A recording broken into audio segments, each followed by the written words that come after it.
Preaching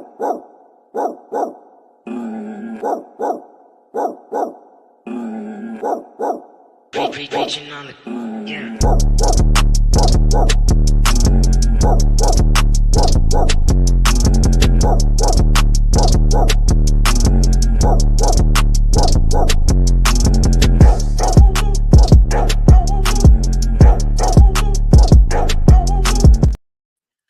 What is going on, ladies and gentlemen? Welcome to the one and only Rumboyz Fantasy Network. We are also live over on Big Guy Fantasy Sports.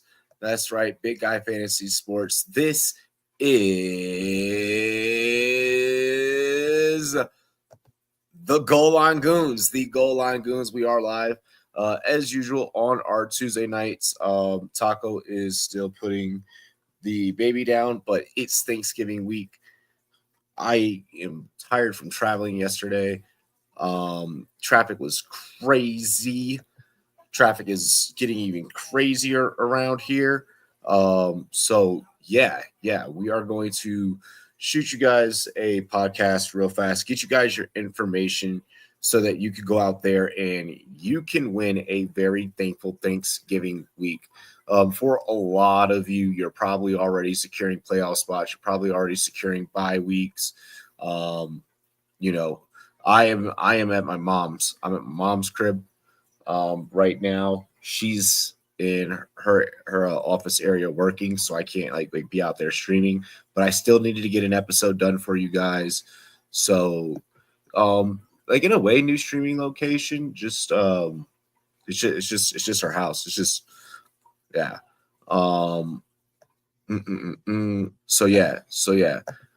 But we're gonna go ahead. We are going to get you guys taken care of. Got a lot to go over. Cheers to me. Cheers to you, all the rum boys and girls. What it do? Dilly. What up, Daniel? What up, Leafs? All right, let's go ahead and let's get into our waiver wire. There were some injuries this week. You guys are probably affected by a few of these. I don't think that we're going to be dealing with possibly outside of, obviously the concussion protocols that'll have to be taking place. I don't think that we have too much that I want us to worry about. I don't want us to overanalyze here is basically what I'm trying to say. Here, just give me one moment. I got to get a chart up really quick so I can review these injuries because we got a lot. We got a lot. All right. So first off, we do have to begin with Baker Mayfield. Baker Mayfield went down. It's nothing too serious. It's just a stinger. So I don't want us to kind of, fret. I don't want us to worry too much about that. In regards to Baker Mayfield, Brian Robinson, it is an ankle. Wait to see about that. That one could be pretty serious. Chris Rodriguez was brought up from the practice squad as well as Jeremy Nichols. So if you're looking to start, someone in place of Brian Robinson, if you're affected by Brian Robinson or even Austin Eckler, he is out due to concussion protocol. Him and Romeo Doubs actually both find themselves in concussion protocol. So if you're needing replacements for those, maybe you can slide in a Jeremy Nichols. If none of the other guys that we talk about may be available for you. David Montgomery, shoulder injury. Dude's a hoss. He's probably going to find a way to play through it. But it's a short week, so we'll see. And then, of course, Josh Downs. Josh Downs going down. He was pretty much the primary there in Indy. He's been probably the only Colt that has given you some sort of production. So that one a little bit tough. Jatavian Sanders, we've talked about him a little bit here and there throughout the season.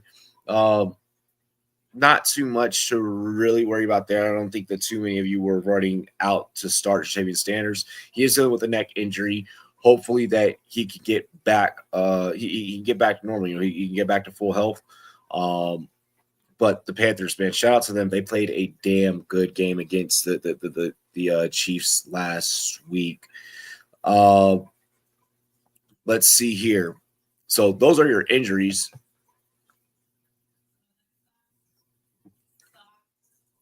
Bye weeks. Bye weeks, you are going to be looking at no bye weeks. All right.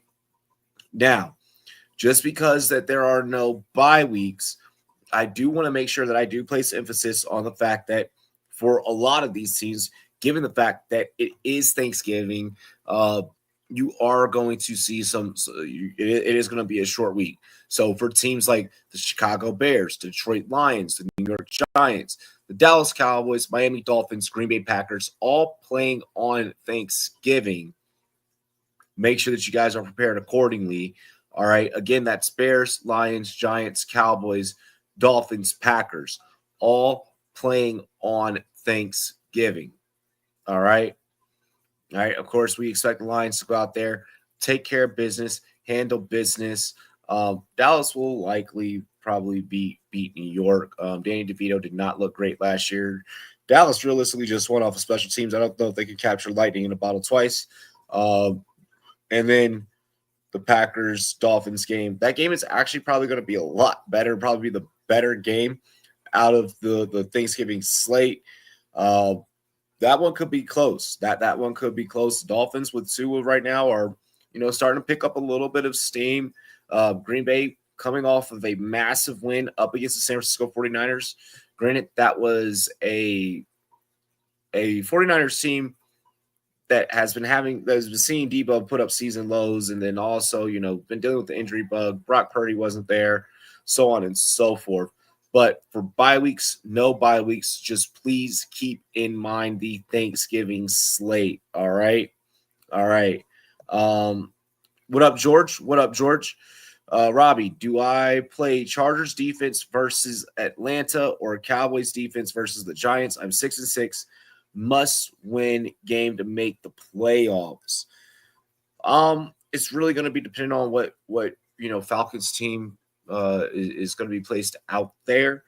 Whenever we take a look at them here heading into Week 13, Cowboys defense should easily topple the Giants. The Cowboys defense is probably the safer bet, especially, hell, if they are able to strike lightning in a bottle twice, then there's absolutely no reason why not to go ahead and go out there when you're getting the special teams points with them as well.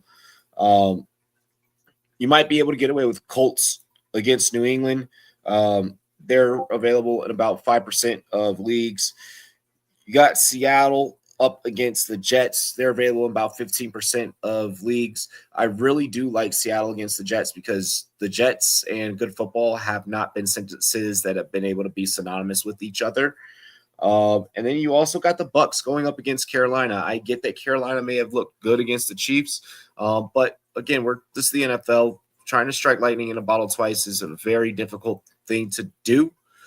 So when we talk about streaming defenses, those would really be the three that I'm looking at is Colts, Seahawks, and Buccaneers.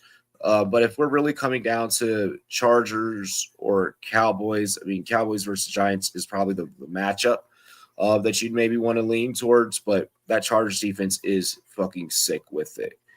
But they did also just get blown out by the Ravens too. So how much stock we're really going to put into that? I do want to get into quarterback injuries because I have a few of those to go over for you guys. Matthew Stafford, 59% availability, or only rostered in about 59% of leagues. You should be able to go out there and get him. With this list, I just want to make sure that I emphasize that more. So I put this together, being that, some of you in 2 quarterback leagues, maybe you're needing it. These are really deep stashes. Okay. Obviously, if you have a better option, you are going to play the better option, and maybe not necessarily these, unless we're going to talk about Bo Nix. Bo Nix, get this man his GLD. This man is shining out there. All right. Bo Nix, Available in about 79% of leagues. Like I said last week, I'm just going to keep mentioning him until he's 100% rostered all across the fucking board. All right. Bo Nix is definitely startable. Definitely startable.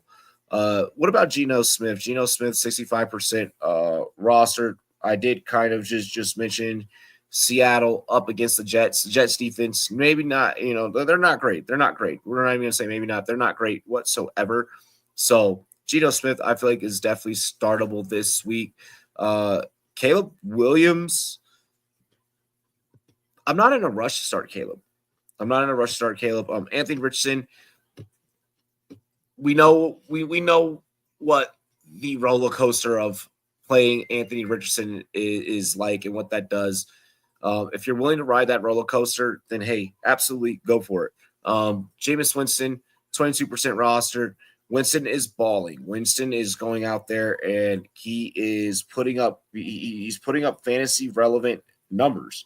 I have absolutely no problems with you starting Winston. Should you feel big win up against Pittsburgh, he's playing with confidence. If only you got fantasy points for sound bites, that would be even that much better. Let's see here. Drake May, again, he's been playing well, but the team around him necessarily isn't well. But I'm impressed with Drake May. I'm more so looking towards the future when it comes to Drake May. I'm not really putting him in any starting lineups. And then Derek Carr, that is a bottom of the barrel pick. All right, super bottom of the barrel. Colts game seems like a trap, not a great defensive unit. Bills defense is on waivers, but I only trust them if Purdy is out, which I can't confirm yet. Feel free to just scoop them up just in case. Feel free to scoop them up just in case. But also, let's keep in mind right now that injury bug is going around San Fran like something fierce. Who's to say that Purdy even comes back 100%? And if we're only getting maybe 60-65% Purdy, I'm definitely willing to start the Bills defense up against that. So yeah. Taysom Hill is mentioned later on. Don't worry. Kind of tossed up on Berkey, Tyrone, or Brock. Well, Brock Bowers is the only, I'm assuming you're talking about Brock Bowers. Brock Bowers is the only relevant tight end, or the only relevant player for the Raiders. Bucky seemingly took over, it seemed like last week, and last week really shined. I wouldn't be surprised if they keep going with him, going and rolling with the hot hand. I get that was a fairly easy win for the Buccaneers, so you didn't really need to deploy all of your weapons per se. You didn't really need to, you got to utilize that game and maybe save some plays getting ready here for a deep run in December football. So, but I don't get me wrong. For me, it would be between Bucky and Brock. It probably I'd maybe at this point I'm maybe leaning a little bit more so towards Bucky. Gardner got banged up last week, so there's that. There is that. Let's see here. I want to get into the running backs. For running backs, it's pretty thin. At this point of the year, at this time of the year, the waiver wire is super thin. All right, because playoff brackets are pretty much getting all set and locked into place. And what does that mean? That means you're facing the best of the competition, which means they pretty much have a lot of guys that you may have tried to snipe off the waiver wire. They may already have on their roster. All right, that's just the nature of the beast. Running back pretty thin. Jerry McNichols, like we mentioned, there's a chance you're going to be missing both Brian Robinson and Austin Eckler this week. McNichols, outside of his time, against his former team, quote unquote revenge game type narrative, hasn't really, been able to get a full set of starts in the NFL. This is an opportunity for him. Weapon X, go out there, do your thing. Chris Rodriguez, honorable mention because he's probably going to get some touches as well. Amir Abdullah, 33% rostered across leagues. Kind of mentioned him last week. Same thing, same narrative as what we said on last week's show. This is really much more so of a deep stash. Kenneth Gainwell, get your handcuff, okay? Kenny Gainwell, if you got Saquon, you need to be having a roster spot, a bench spot for Kenny Gainwell. Oh, well, but I have a Dunze on my bench, and I don't want to drop. You can drop a Dunze to go and have Kenny Gainwell, all right?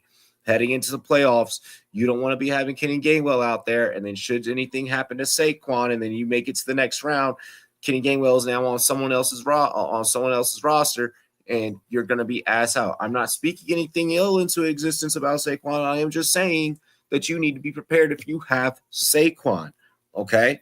You need to be preparing for the impossible when chasing a championship right now, all right? I have James Cook on our roster. You best believe that I have Ray Davis right behind him as well, all right? So that's really what I want to preach home about the running backs. Yes, nothing but facts, bro. Nothing but facts. Inshallah Abdullah. Want to get in here into the wide receivers. And we're cooking, We're cooking. Keon Coleman, 61% rostered across leagues. If he's available, feel free to grab him. Ball has to go somewhere. He's pretty much been the one of the go-to guys for Josh Allen. The way the Bills are playing, they're having fun, high-powered offense. They're chasing playoffs. Because they're chasing playoffs and they're trying to maintain seeding, so on and so forth, I want to be able to have pieces of that offense. Kind of same thing, same philosophy that I preached leading up to the kickoff of the season, getting you guys prepared. Noah Brown, 19%. I understand there may be some drops here, but at the end of the day, he's still pretty much the bona fide wide receiver 2 in that Washington offense. What about Nick Westbrook-Ikhine? Nick Westbrook-Ikhine is a guy who is finding himself getting fed more and more week in, week out throughout that Tennessee passing attack from Will Levis. Maybe it's something to look at. MVS, 35%, staying exactly where he was last week.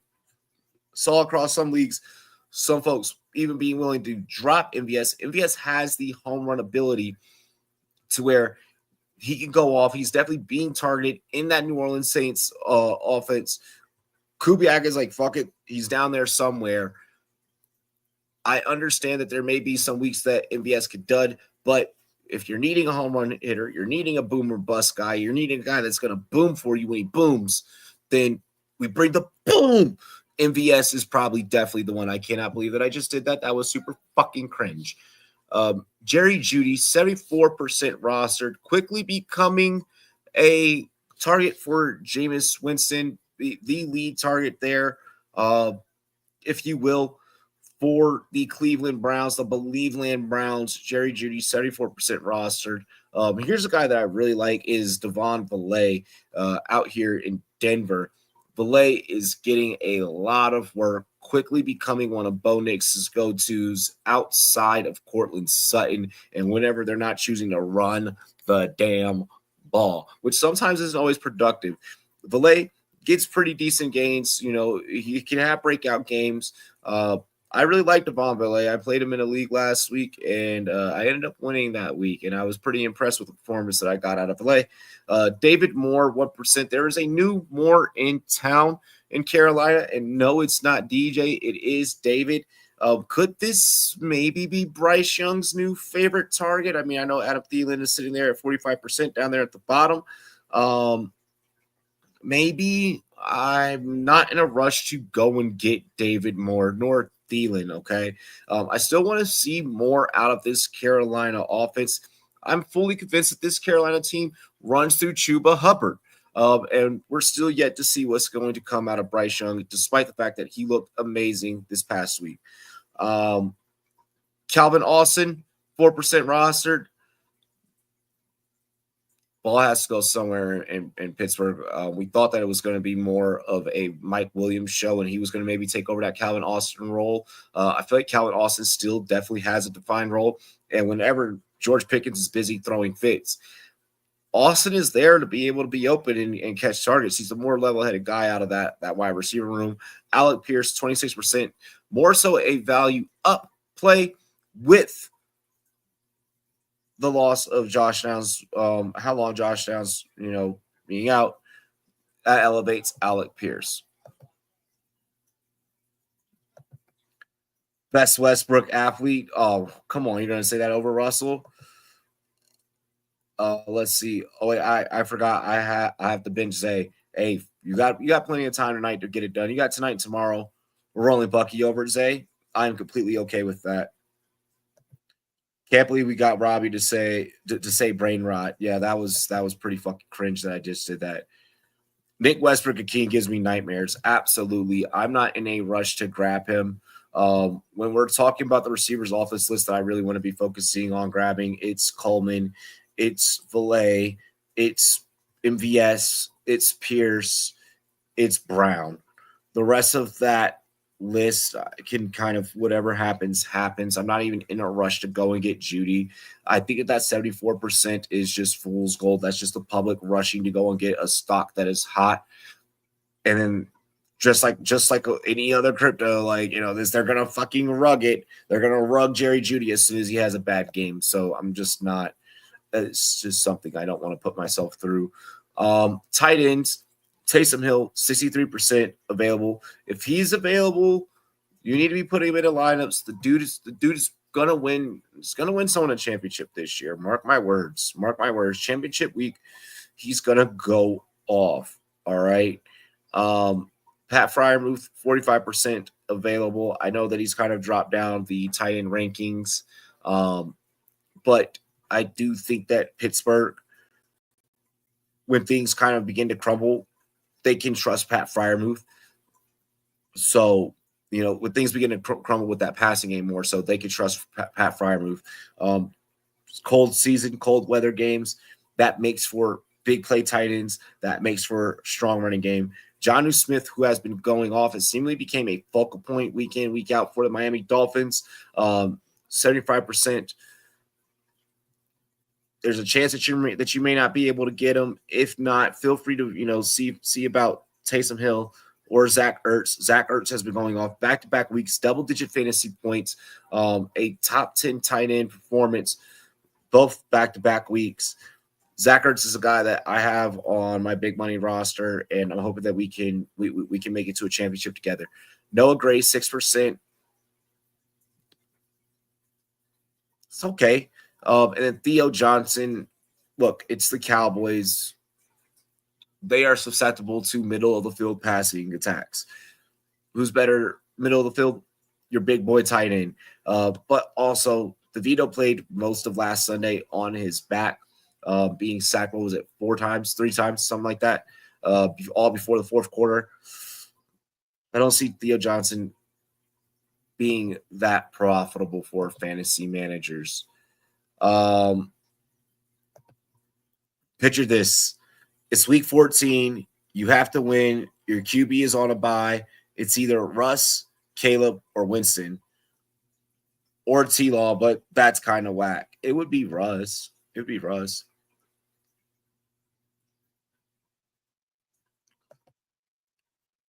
Tight end 2 to Tay-Tay's boyfriend, brother. Yeah. Not in a rush to grab Noah Gray, especially when they have Justin Watson right there. It's just weird. And Justin Watson's basically utilized as a glorified tight end. And that would be just a situation I'd avoid. It's more so of like a handcuff situation to Kelsey, but yeah, no. Yeah, Russ is definitely the safest for week 14. I'm assuming that it'd be Jaden Daniels that would probably be on the bye for you. I think Kirk fell off. I don't know. I don't think that Kirk fell off. With a lot of these guys, I want you to keep in mind that we're late in the season. There is some things that I'm going to get into and I'm going to talk about here. First things first, overall this season, there have been about, fair to say, for the most part of the season, for the better part of the season, there's been an average of 30 running backs that have scored 10 or more fantasy points per game. But over about the last like few weeks, we'll say like 3-ish weeks, we've seen that number drop from 20 running backs scoring 10 or more points, 22, and then just this last week, only 16 running backs scored 10 or more fantasy points. I want to talk about approach to kind of maneuver around this.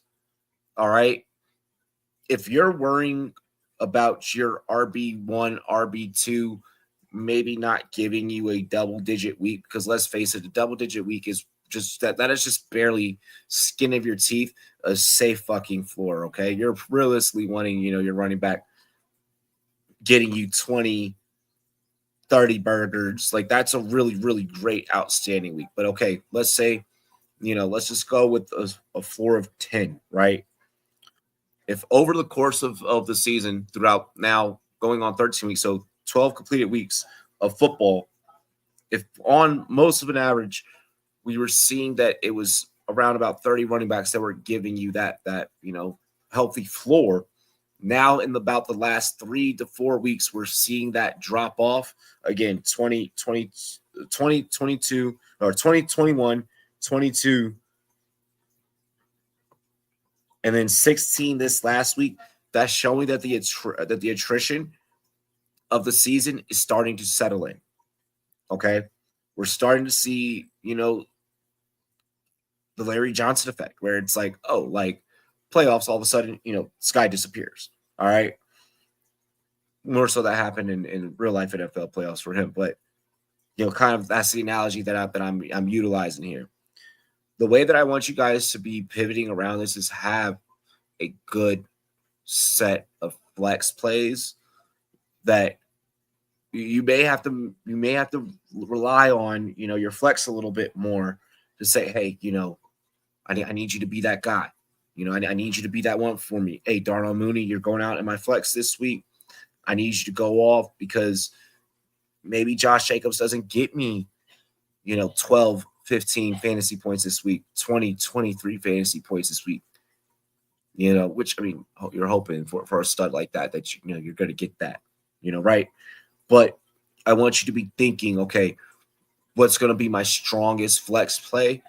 Should I have to deal with this at the running back position? Should I fall victim to this phenomenon? Or if you're seeing yourself fall victim to this particular phenomenon with the decreased scoring of running backs, I think that having a very strong flex play and making sure that you're strong at every other position can be a good counterbalance to that. All right. I think that's the only way that we can counteract that.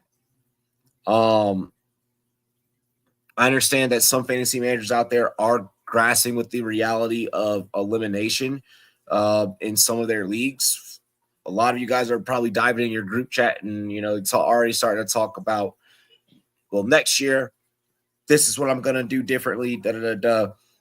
I think a lot of conversation right now is being already had about who is going to be the consensus 101 next year. And I think that without a doubt, especially after what we saw over the weekend, it's without a doubt Saquon Barkley. I don't care about the age or anything like that. I'm not looking at, projected future injury reports like people did with CMC. Right now, as it stands, Barkley is your 101. I mean, what he had 300 plus scrimmage yards. Well, technically, 225. That 225 just rushing, but overall, like 300 plus scrimmage yards in both rushing and receiving this past week. 3 touchdowns, 4 fucking touchdowns, 3 touchdowns. Like, just insane to me. Hands down, has to be the RB1. He's out here backwards hurdling over guys. They've now included that move in Madden. Just absolutely insane. Saquon is eviscerating guys. And yes, the NFL needs to start paying their running backs because you got guys like Saquon and Derrick Henry that are proving that Father Time can fuck off. And then another thing that I do want to address is from what we learned last week, the 49ers are absolutely positively nothing without Brock Purdy. They need to go ahead this offseason, make a game plan to pay him. They're probably going to have to move on from Debo. That's fine. Debo, test out free agency. Purdy's the man for them. They're going to have to lock in a deal with him. They're going to have to secure him, long term. To say that anyone can go out there and plug and play into a Kyle Shanahan offense clearly is preposterous. If that were the case, Trey Lance would have fucking been more successful, even in preseason snaps, and he looked like shit whenever he got those opportunities. So, go there, boy. Don't go there, boy. Let's stop with the game manager talk with Brock Purdy. After all, isn't that what you want out of a good quarterback, is to be able to manage the game?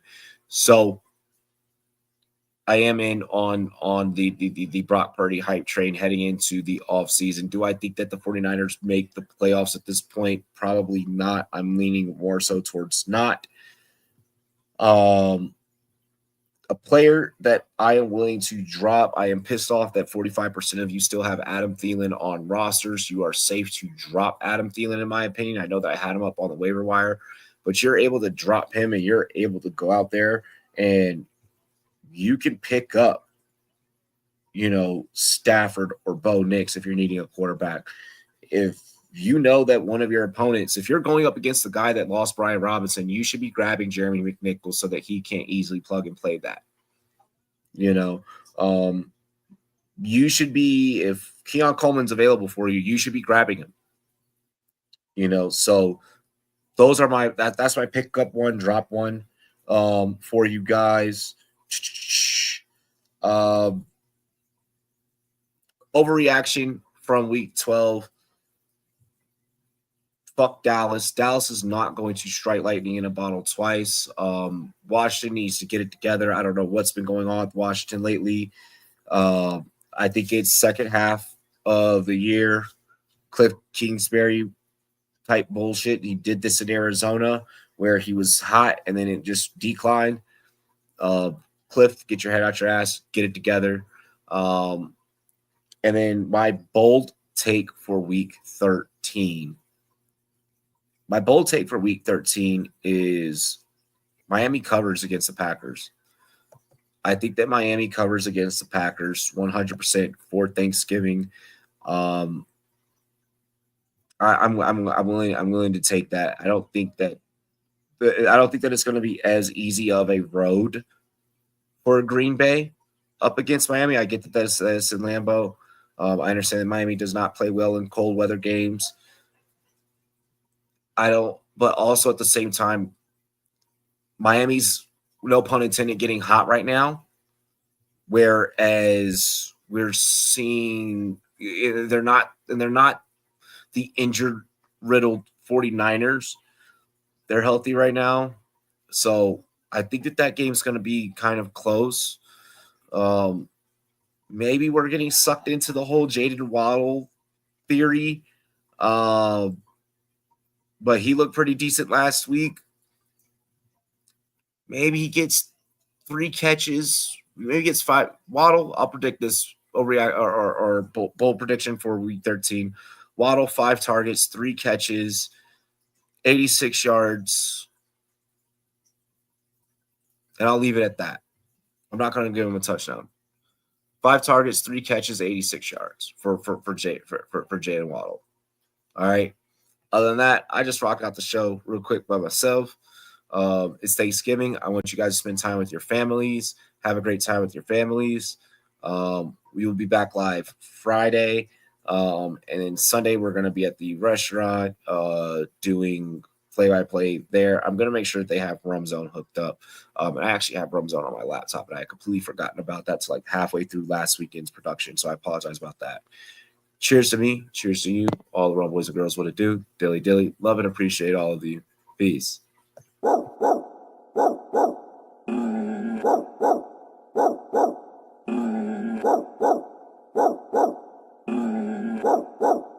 Preaching on the, yeah.